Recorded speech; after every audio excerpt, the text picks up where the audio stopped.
Hello, I'm Munchakoopas, and this will be my submission video for Shovel Knight Any %. This category was last run at AGDQ 2015, and since then there's been a lot of new tricks found and some items cut out of the route. The route I will be using will not purchase any projectile weapons. It will only purchase the Dust Knuckles, the Propeller Dagger, the Gear, the Conjurer's Coat for extra magic, and the Charge Slash upgrade. It's very important in this first level, Plains of Passage, that I collect as much gold as I can. I ideally want to be close to 300 by the end. The route I'm using will not break any checkpoints at all. There's a few hidden pieces of gameplay that exist within this game, such as the ability to jump off of ladders once a certain animation starts, which saves a few frames, as well as jump canceling.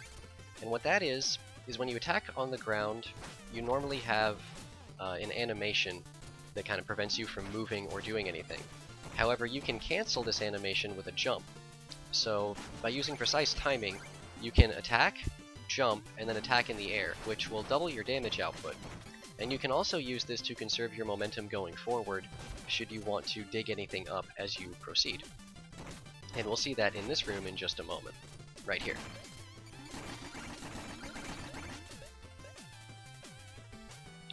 There's not a whole lot to talk about in this first level. La la la la la. It's a very straightforward level, just get through it. There's not a lot of pits or any major risk of dying. Sad I missed that jump.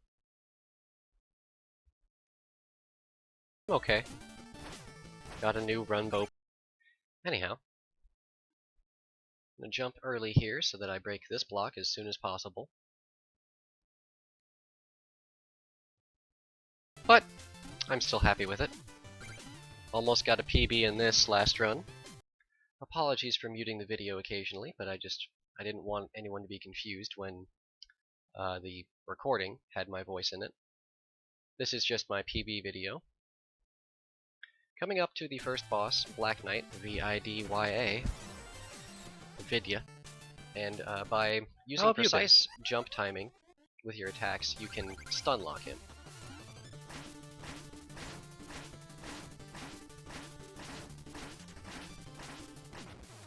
And this method works on every single Black Knight fight in the game, of which there are 3. However, each time you go to fight him, your window to keep the stun lock maintained is shorter and shorter. So next we'll be going to the village and then leaving immediately, and we will never go back to the village because there's nothing there that I need. Normally this is where you could get extra health upgrades, which I don't get in this route, and this is the only place in the game to buy the Chaos Sphere, but as I said earlier, I will not be buying that.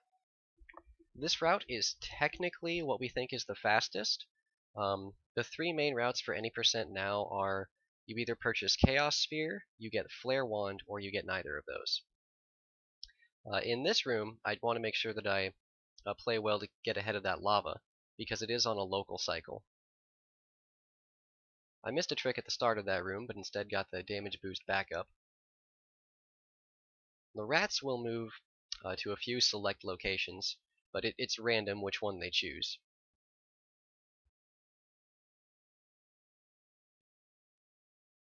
This level is also very straightforward. There's not a whole lot of risk of death.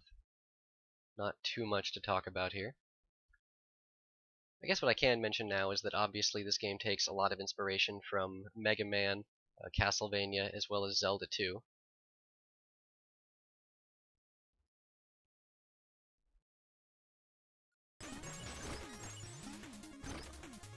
Apologies for muting the video occasionally.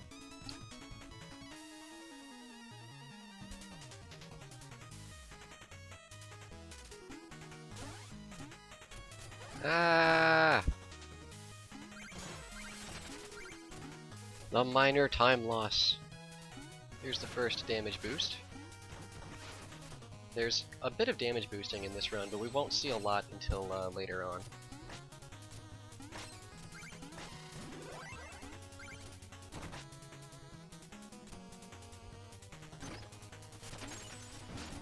The boss of this area, King Knight, In order to quickly kill him, we do still use the method found by Busta Wolf, and thanks to a community member named Azulag, he found a way to kill this boss even faster by getting in a few extra hits here and there, using Busta's quick kill as an outline.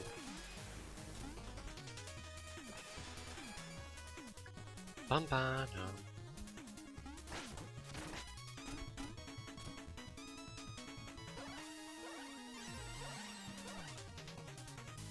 And this quick kill is really only possible because of this ceiling, which allows me to quickly get pogos in quick succession.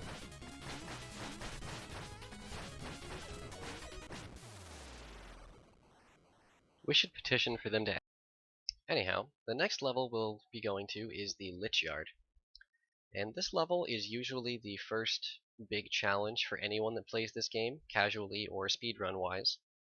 It has some random enemies in it, and the rooms that turn dark are... they're just hard to get through if you're not used to playing through them. This level also has a lot more pits than the previous levels. Excuse me. So, that little green thing on the right there, I'm about to jump over, that one, it's a frog. If they're sleeping, they won't do anything if you don't disturb them. Jeremiah, what are you doing? Crazy frog. We named the one that jumps at you, Jeremiah. Hello, Encamius. The frogs have a ton of different jump patterns and heights, so they're a little unpredictable. They can also electrify themselves. This skeleton, what I do is I damage him to enter his hitbox, because when you damage an enemy in this game, its hitbox does not deal any contact damage. So by using that mechanic, I'm able to then pogo the skeleton as he rises to quickly ascend the ladder without having to climb it.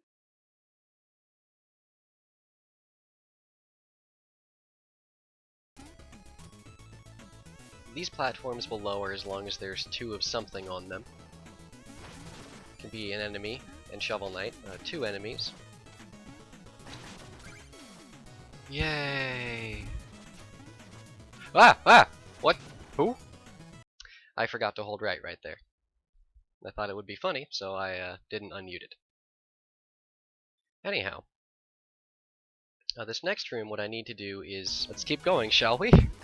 Kill these frogs, and then move this skull over to the left to lower the platform. This room can make you lose a lot of time, depending on what the frogs decide to do. The lower one especially is a big pain in the neck.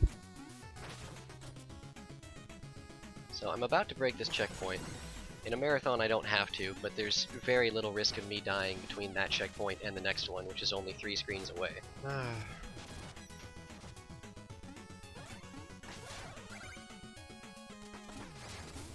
Oh, something to note about the airborne shovel attack is that it actually reaches a few pixels farther than the ground-based attack, for whatever reason. Frog! So I wanted that frog to not hit me because I wanted to dig up the dirt pile there while waiting for that platform. It gives me an extra roughly 180 gold. It's not a huge deal, but just for optimal play, I would want it. So coming up to Spectre Knight, the boss of this area, he's going to fly over to the left side of the screen, and I'm going to hit him, which will cause him to go back to the right. I do this because it causes him to go to the opposite corner during his first teleport. His first teleport is always the opposite corner. After that, his teleports are random. So what I'm hoping to do is push him back into this corner, and then he'll go left. Instead, he went right, so I have to wait for him to come back here, and then ideally, I would just bounce him against the wall. Thank you, Spectre. Messed it up a little, bounced him against the right wall. Lovely, not too much lovely character. Excellent. So now that I've beaten all the 3 levels in the first section, there will be a dream sequence that I can't skip. Normally in this, you would kill some enemies which drop an insane amount of money, and then you wait to catch Shield Knight.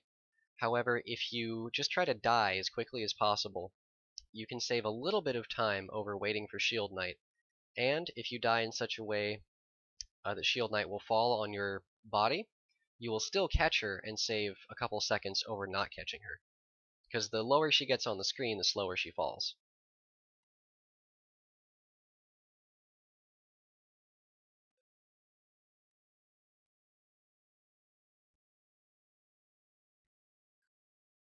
buddy. I have a short video on. Anyhow, the next level. Anyway, the next level is the Lost City, the Lair of Mole Knight. This is the lava or fire level. Moving right along. And this next trio of levels is probably some of the most dangerous in the game. This level especially because there's lots of big gaps that we try to skip through careful enemy manipulation. And dying here actually wastes about 30 seconds. In an any percent run, you might even have to revert to the map, because when you die, you lose a fourth of your current amount of gold.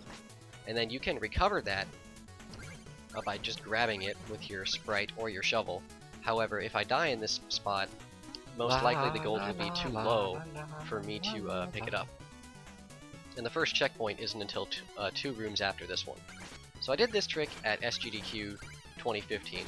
Oh god, go, Pretty much free the bird in such a way that you can use him to skip waiting for the beetle. Bounce off of him for good luck. And again, I don't have to break that checkpoint.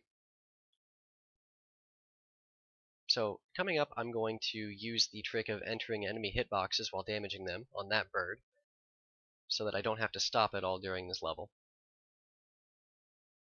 Or that room, rather. Pick up some health. Coming up in a few rooms, I'm going to purchase the Dust Knuckles, the first item that I get in this route. They cost or I could not magic. kill you. That's also acceptable, I guess. Huh. What a weird run. Apologies. The Dust Knuckles cost 2 magic to use, and I have a base of 30. Why did I jump? The Dust Knuckles will deal half damage to any enemy. Well, really, I'll count it as 1 damage. The same damage that a shovel swing would deal. Dongers. Yes. The Dust Knuckles also pull you along and provide you with some invincibility, like so. So as you saw, I didn't take any damage from that slime. And in certain instances, they actually do move you faster than just walking. So in some spots in the game, you can actually save time by punching through a series of objects or enemies, rather than trying to maneuver around them. Punch that to only bounce twice off of this lava that you turn into slime. These platforms, as shown earlier, will break when you attack them. In this next room, I'm going to try to set up a trick which will allow me to skip the second half. The goal is to get an okay run to do commentary over for to skip the second half of this run, which will then allow me to skip waiting for this beetle. So you free the birds in such a way that you can then punch that one twice to cross this gap. Punch through those blocks to save some time, and then punch those to skip waiting for anything else. Then we will go fight Mole Knight, who's probably the easiest boss in the game. And you really get to see the hitbox mechanic working here, because as you can see, I'm not taking any damage.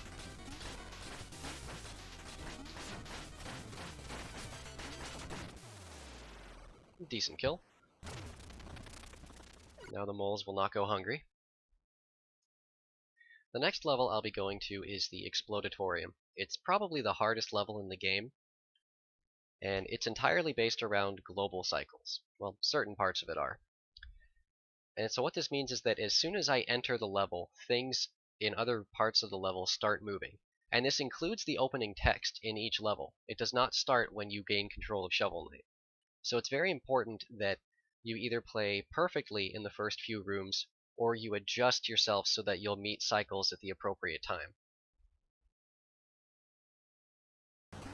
Plunk. Plunk.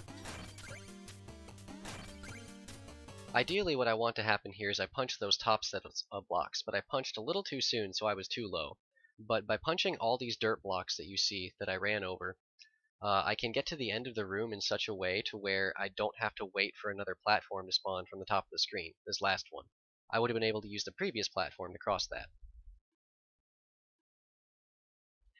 And the reason I want that to happen is so that when I get to these rooms here, and the next room with these exploding pots, they'll be in such a cycle that I don't have to wait at all at any point during the room. The spikes on the pots that you see on the bottom only deal 1.5 damage, as opposed to the ones in the ceiling, which will instantly kill me, a la Mega Man. turkey for full health. This level. In all of its random green explosive glory. But hey, like we always say about Shovel Knight. Anyhow, we're about to fight a mini-boss. This boss takes 23 hits to kill.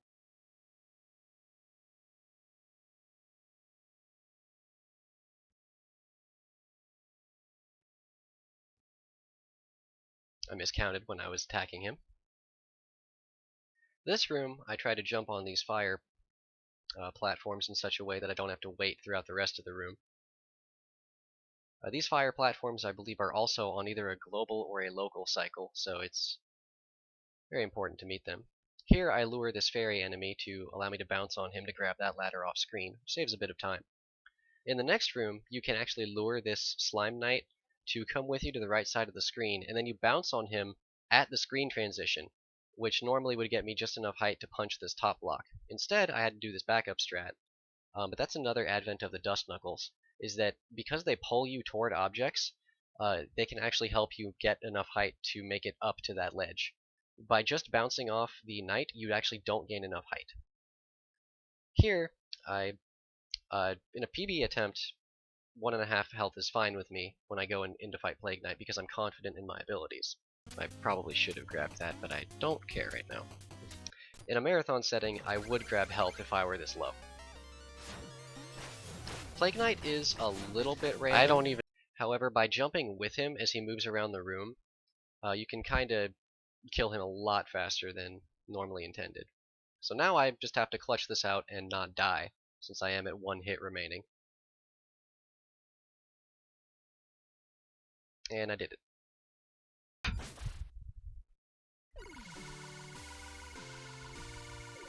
So I have 7,995 gold. Ideally, I would have been at about 8,000, so then I could go to the armor outpost and purchase the Conjurer's Coat and the Charge Slash. They're not necessary for the next level, they are necessary for the run, and the reason I want them now is because in the next dream that I can't skip, like the one earlier where I died intentionally, since the Conjurer's Coat makes me take extra damage, having that for that dream will make the dream go by faster. The second dream is the hardest one of the 3 to die in just because of the state of the enemies in it, and it's more so important that you die quickly in it than it is to catch Shield Knight, so getting a fast death with the Conjurer's Coat is optimal. This level, the Iron Whale, is the Lair of Treasure Knight. It's probably the easiest of the second trio of levels. It only has a couple deadly parts in the speedrun, and so that right there, what we observed is that the Dust Knuckles can interact with anything that the shovel can interact with. And it actually does save frames by punching that checkpoint. In all honesty, I probably won't. Anyhow, at a marathon, I don't think I would get the Conjurer's Coat before this level, or before I enter or end the second trio of levels. The only reason being that it is very deadly, particularly this boss, if you have that item, just because it makes you take extra damage. For a variety of... Anyhow, here is the fish boss. There will be a short auto-scroller, and then I will fight him. He'll open up his chest and reveal his little light, since he is an anglerfish. Also, again, my apologies for muting the VOD. I just want to make sure that the commentary comes across and not anything that I may have said during the run. But he takes 12 hits to kill, and with the Dust Knuckles, if you aim properly, you can get him, or kill him, a little bit quicker than you can if you were just using the shovel. So now I'm going to refill my health here, next to where this Manta Ray goes. And I'm going to damage boost off this Manta Ray by holding finesse, upright, not RNG. and that will send me to the left and bounce off of him. Totally finesse. Don't blink. I hope you didn't blink. Is this New Game Plus? No, this is... The next room, I'm going to just walk under this guy's anchor casually, hit him with my shovel, and then punch him 4 times, because he takes 5 hits to kill. That also gets me some money. In the next room, I try to set up a jump which will allow me to skip waiting for this anchor to come back up, but instead I bonked my head. And then I'm going to defy death here and jump over these anchors as well. If that fireball hits me, it does 1 whole damage, and I'd rather just not get hit by it right now. Punch through these blocks, which pulls me over the corner sooner than I would have been able to get under it. So we're approaching the boss, Treasure Knight. He's, in my opinion, one of the most... going to be a bit skewed. He's one of the most dangerous bosses, just because, in my opinion, he's the most random and he has the most damaging attacks. So that anchor does 1 whole damage. With Conjurer's Coat, it does 1.5.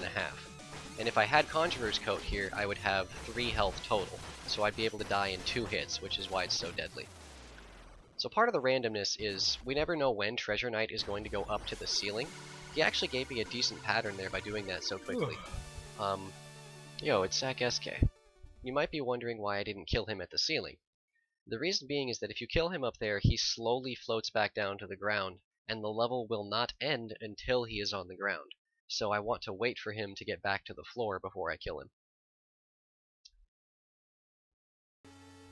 So now in this dream, what I want to do is have one of the knights, preferably the left one, stab me, which will deal 1 whole damage, run over to the right, get hit by a bomb, and then basically repeat that process for a quick stab. As I said earlier, it doesn't necessarily matter that you... We're feeling generous today, boys. Ooh. Catch? Yeah. Anyway, it doesn't necessarily matter if you catch Shield Knight. What matters more is that you die quickly in that Thank you for dream. stopping by on Kamius. So now we go to the armor outpost, to that area with the blimp there. And I'm going to purchase the Conjurer's Coat for 50 more magic. Well, it will give me 50 more magic. It costs 4,000 gold. I will also buy the Charge Slash for 4,000 gold. The Charge Slash is just like what its name implies. You hold your attack button and charge an attack. This attack has a bit further reach and actually reaches under and behind Shovel Knight as well. And it does 1 whole damage to whatever you're attacking. There's also a bug in the game with Charge Slash where if you're standing on the ground and hit your attack button and then press jump in a short frame window after that, your charge will basically instant charge while you're in the air during your jump. I won't really use this until later on in the run, but it can help with this route since I don't have any projectiles. And this set I used to of play levels, League and Dota games of that. this set of levels is where the run really starts to get technical. Because I have so much magic, I can obviously use my relics more frequently, so I can save a lot more time and kind of zoom through some of these rooms.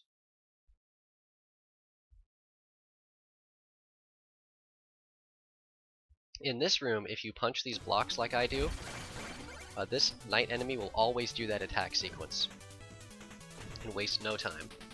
So right here again, I'm going to use Dust Knuckles to kind of pull myself toward that dirt block a little bit sooner than I would normally reach it. I named this What a enemy pal. Paul. Giving me good movement and whatnot. Now that green enemy, which I bounced off of, we call them Propeller Jawas. They don't act Jawa. until you appear on screen, and they have a fan that they can use to push you, usually into pits or spikes. That enemy takes 16 hits to kill. So the next item I'll be buying, shortly after hit this, in the next room in fact, is the Propeller Dagger. I have to go up to this screen and then fall back down to get enough speed to go to go past those fans. Yeah. Anyhow, I need 4,000 gold for the Propeller Dagger, which I have. The Propeller Dagger costs 4 magic to use, and is essentially a sword with wings. So as you'll see here, it gives me a short dash, kind of like Mega Man X. Allows me to go very fast.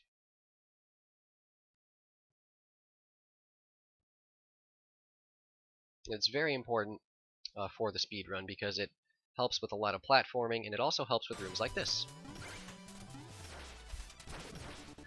Yeah! In that room, we call it Triple Jawas, so called because there's 3 of them. And if you move in a certain way, the Jawas will not bother you. Now that first one that used his fan to push me along, he can either stand in place and fan and be completely harmless, or he can push you. If he pushes you to the right, you have to use a different timing, but then you dagger when you reach the top of the fan, and then that pushes me in such a way that I can just bounce through the rest of the room. It's difficult to explain that before I reach the room or even during it. But it basically comes down to just precise Jawa manipulation.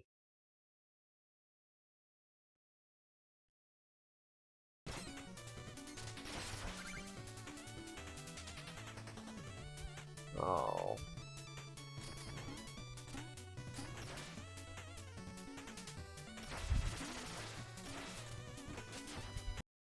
In this room normally, you wait until you reach that ceiling, dagger twice, and then hold right, and you can proceed through this in one cycle of these up and down cycles. I messed it up though. For whatever reason, my controller just stopped reading the right button. Then I just wait and proceed safely. Minor heart attack. The next boss that I'm about to fight is Propeller Knight, and there is a fight that uses the Chaos Sphere, and then thanks to my work in low percent, I discovered this fight, which pushes the jump cancel mechanic to its absolute limit. It's very important that I wait for a specific frame before I start hitting Propeller Knight during his second set of stabs, because I want him to fly up to the top left corner so I can do what I just did. If you swing too early, he'll go to the top right, which will obviously waste a lot of time. So there's one more item I have to buy, the gear. It costs 3,000 gold, but the nice thing is that after you buy the Propeller Dagger, you don't need any more gold because Propeller Knight gives you 3,500, just enough to buy the item. So I don't have to worry about picking up any more gold in any of the levels at all. I just have to worry about not dying. Small tidbit, this level has my favorite music. And probably my least favorite boss.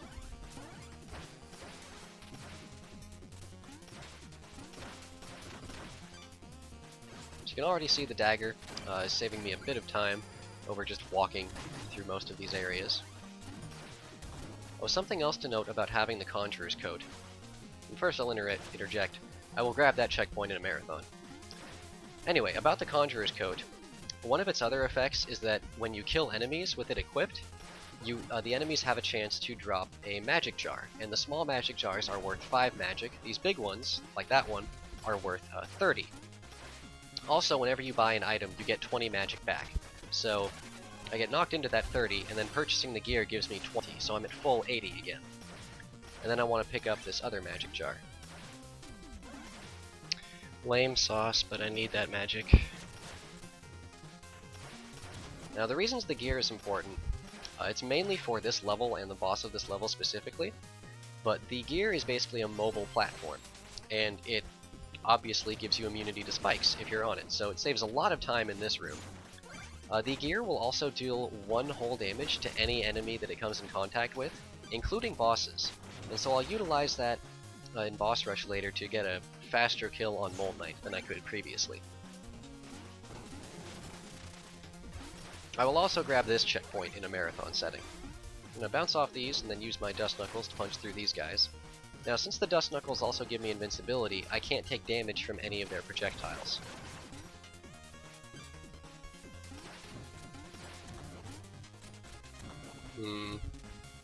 This auto-scroller can be deadly because if these daggers spawn in such a way, they can prevent you from climbing this ladder, and instead you'll die. Oh god, why? That was scary. It was very scary indeed. Something else to note is that I want to make sure I have roughly between 40 and 50 magic going into this boss fight. So they give you 45 in the room, and then if I need extra, I can kill one of the daggers there for another 5.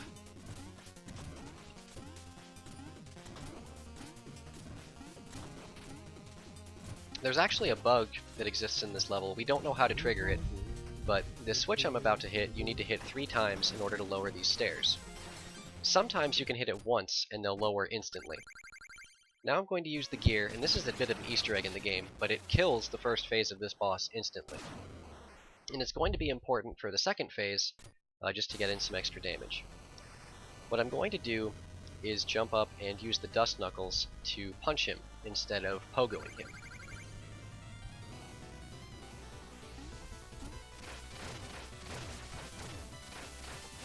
Oh. Ideally, I would have bounced off of him again, and then continued the fight. So I'm going to jump off of the gear to gain a little bit of height with a damage boost. Punch him a few times and fall, unfortunately. So this boss fight, normally you just kill him with Knuckles and the gear the entire time. But that fight wasn't too bad. Oh well. There are worse things that could happen. I believe I do get the full fight in the boss rush later on. The next level is the stranded ship, the ice level of the game, Lair of Polar Night. This level's actually, in my opinion, pace. One of the more fun levels in the game, no matter what category you're playing, just because it's a bit technical.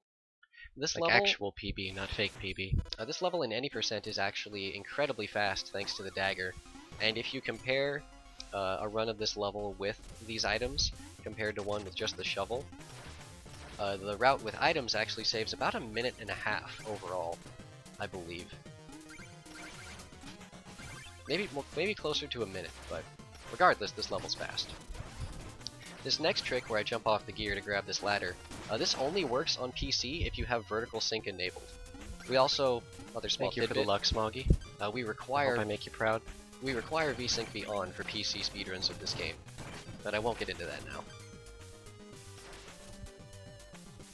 Yay.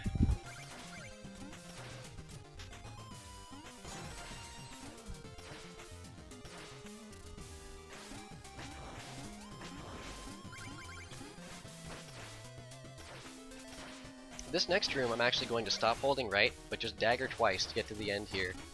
And that allows me to move in such a way to get under that enemy before he would jump over to the I right. could have just walked under you. You deceptive. So now I'll punch these guys and take a damage boost to get through there. Luckily this room is fairly straightforward and very little risk of dying.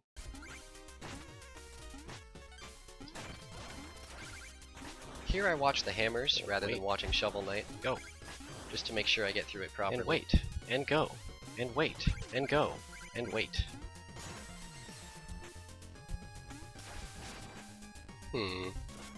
Not sure why that's not working. Oh well.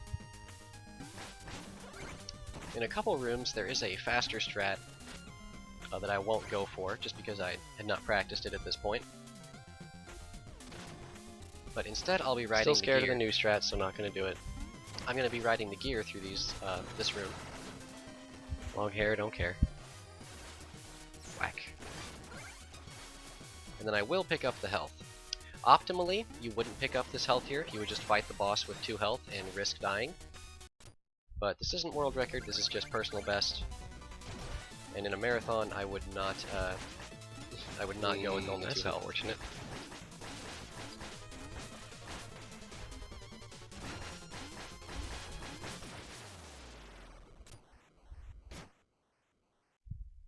Cool. Difficult to describe this boss fight, but it just comes down to proper timing so that you don't get hit by his snowballs, and so that you move with him when he runs around the room. Myself for the rest. So in this third dream, See you on the other side, everybody. it's very easy to die quickly, since I take extra damage, and all the enemies in this dream do a lot of damage. I believe I will go for a strategy here where I throw the gear and then land on it, which will actually make me catch Shield Knight faster. However, this strategy is actually slower than not doing any of these.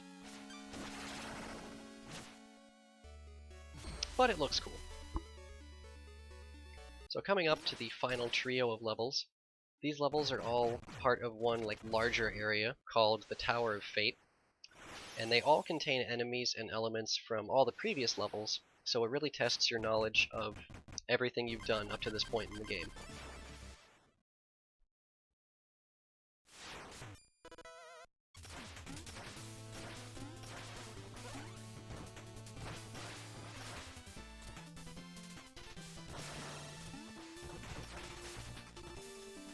In this room, you can either use a gear to do some fancy platforming, or you can use these rats. I'm old school, so I like to use the rats, but as we just observed, the rats can be trolls and not let you bounce off them in certain situations.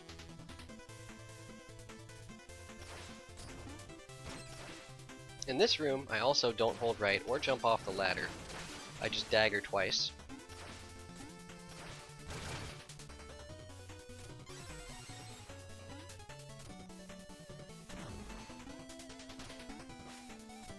This is the infamous Crusher room, as every good platformer has.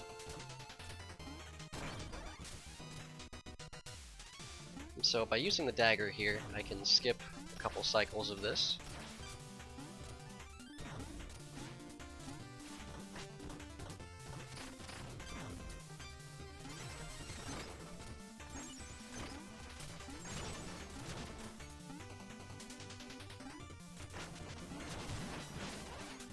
Got a lucky magic drop from that enemy.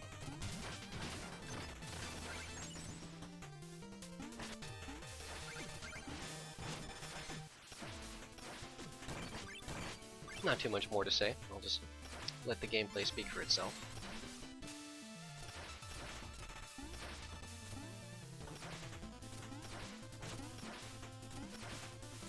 Oh, and this next set of blocks, there is a 30 magic drop right there that I pick up.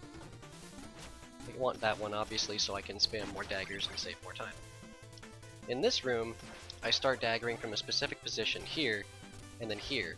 And what that does is it makes it so that Jawa, that you don't see until he comes on screen, it makes it so that he won't bother you at all. So now we get to the second Black Knight fight of the run, for what is technically the third Black Knight fight in the game. And so you have a much smaller frame window to keep the stun lock on him, and you also have to make sure that you start as close as possible, like I did. If you drop this stun lock, he will either go into a phase where he shoots you with fireballs, or he'll do this and fly away. Luckily though, he only had 2 hits remaining, so it wasn't a big time loss.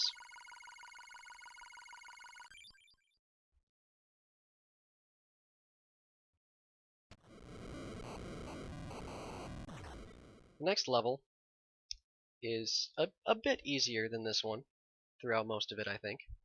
And at the end I will be refighting all of the previous bosses aside from Black Knight. And this is reminiscent of the refights in Mega Man.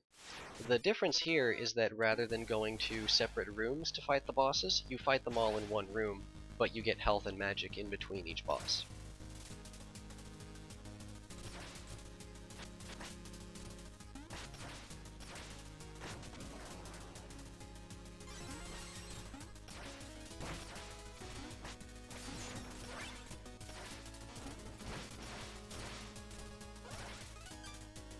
Use Dust Knuckles to move through all this as quickly as possible.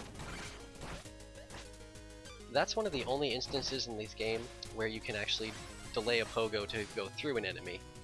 Here we use the Charge Slash to actually push this platform faster, and it's hard to tell, but I am using that Charge Slash bug I talked about earlier, just to move myself along a little bit faster.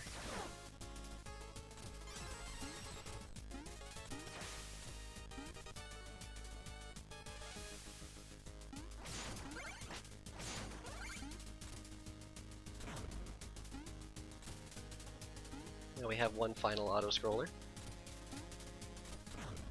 The only thing really to note in this room is that the dirt blocks or snow blocks that will appear on the screen, you can actually get ahead of them because they aren't physical until they fully appear on the screen. So you can get Shovel Knight inside of them, and it looks kind of funny. So there's very little danger in this auto-scroller if you know how to do this.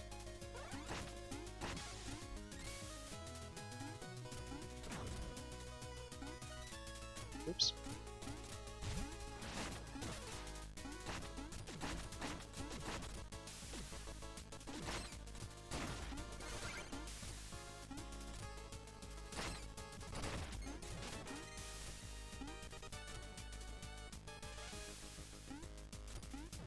So as you can see, I didn't have to break any of those blocks to get into this spot. Go over to the left where there's a hidden turkey, then walk back over to the right so that I finish this room as quickly as possible. I'll conserve my magic so I won't spam any daggers here. That's just so I have maximum magic for boss rush.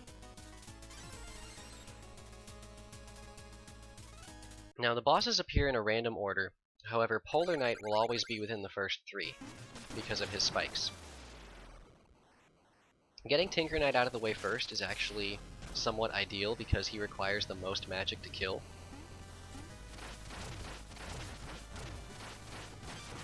I believe I get the full fight here.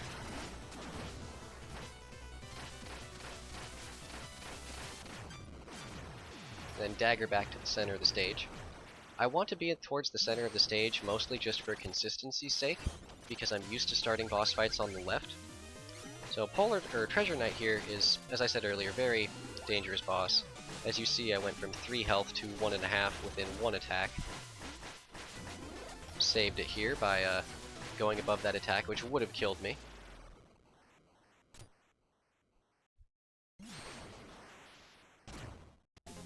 For most of the fights, you can actually just repeat a similar tactic to what you did in the previous fights. This room itself is actually slightly smaller than most of the other boss arenas, I believe. And it also has no ceiling, so certain tricks like the King Knight quick kill don't quite work the same way. The Propeller Knight fight is absolutely free if you can do it this way.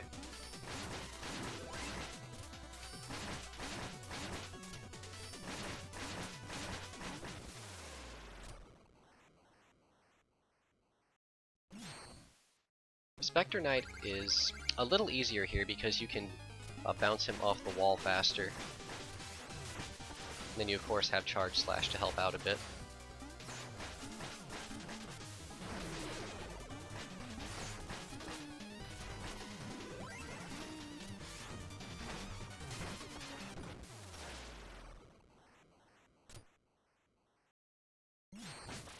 Plague Knight is also one of the more dangerous enemies, again because of sort of how random he can be.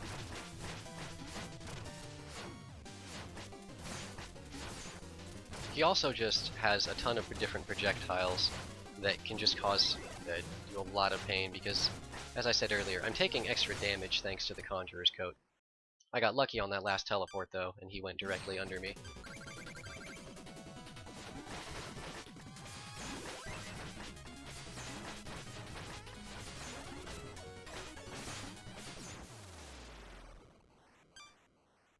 Mole Knight actually kind of want to be slightly more towards the right so that he'll hit this gear I'm about to summon. And again, that does 1 extra damage, or 1 whole damage. Gold split on boss rush, very nice. And I have a ton of magic, so I'm actually going to just dagger away from these enemies. Here is where the only donation incentive, well, one of the only ones for this run occurs. I can either save these knights by using my shovel to dig them back up, or I can leave them there. Sort of like save or kill the animals from Super Metroid. It takes about 5 seconds to dig them up. So now on to the last level. There are 2 bosses after you get through all these rooms. Time ends on the last hit on the second boss of this level. And at this time, when I got this PB, I had an auto splitter, which split on boss kill. Unfortunately, that auto splitter is now not working because of a newer patch. Anyway, these blocks always come at you in the same order, so you just have to kind of pick a spot that you like and memorize what movements you need to do to make sure you get through it without dying. I played it very safe there by just bouncing off the last set.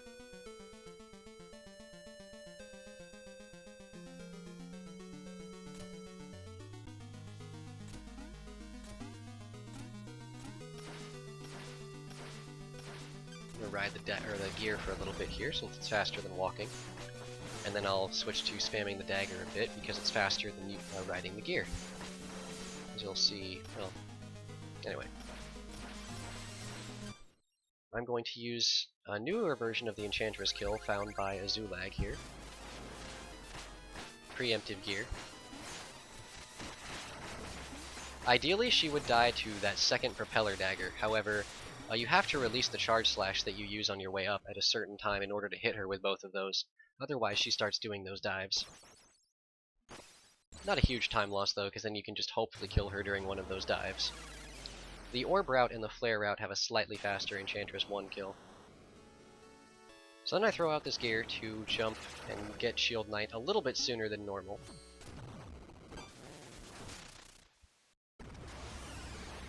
So, Shield Knight will either jump left or right, and that will signify where she will jump later on. And during her big jump, you can bounce off of her shield to then hit Enchantress. And Enchantress chooses to shoot these fireballs from either her left or right hand at random. So I'm going to hit her with some shovel attacks, and then use the Dust Knuckles to stay in the air and kill her instantly. Yay! I wanted to leave that yay in there. This was my first ever sub 45 minute run. I was 4th place on the leaderboards before this, but now I am, this is just a minute improvement for me, and I'm 7 seconds away from 3rd place. I would be happy to do this run solo or with a race against Smoggy, whose PB is still a minute ahead of mine, but there's still enough variance in this game to where a race would be very close between the two of us. Or I would also be happy to just do commentary for a solo run done by him. Anyway, thank you for watching my submission video, and hopefully I will see you at AGDQ.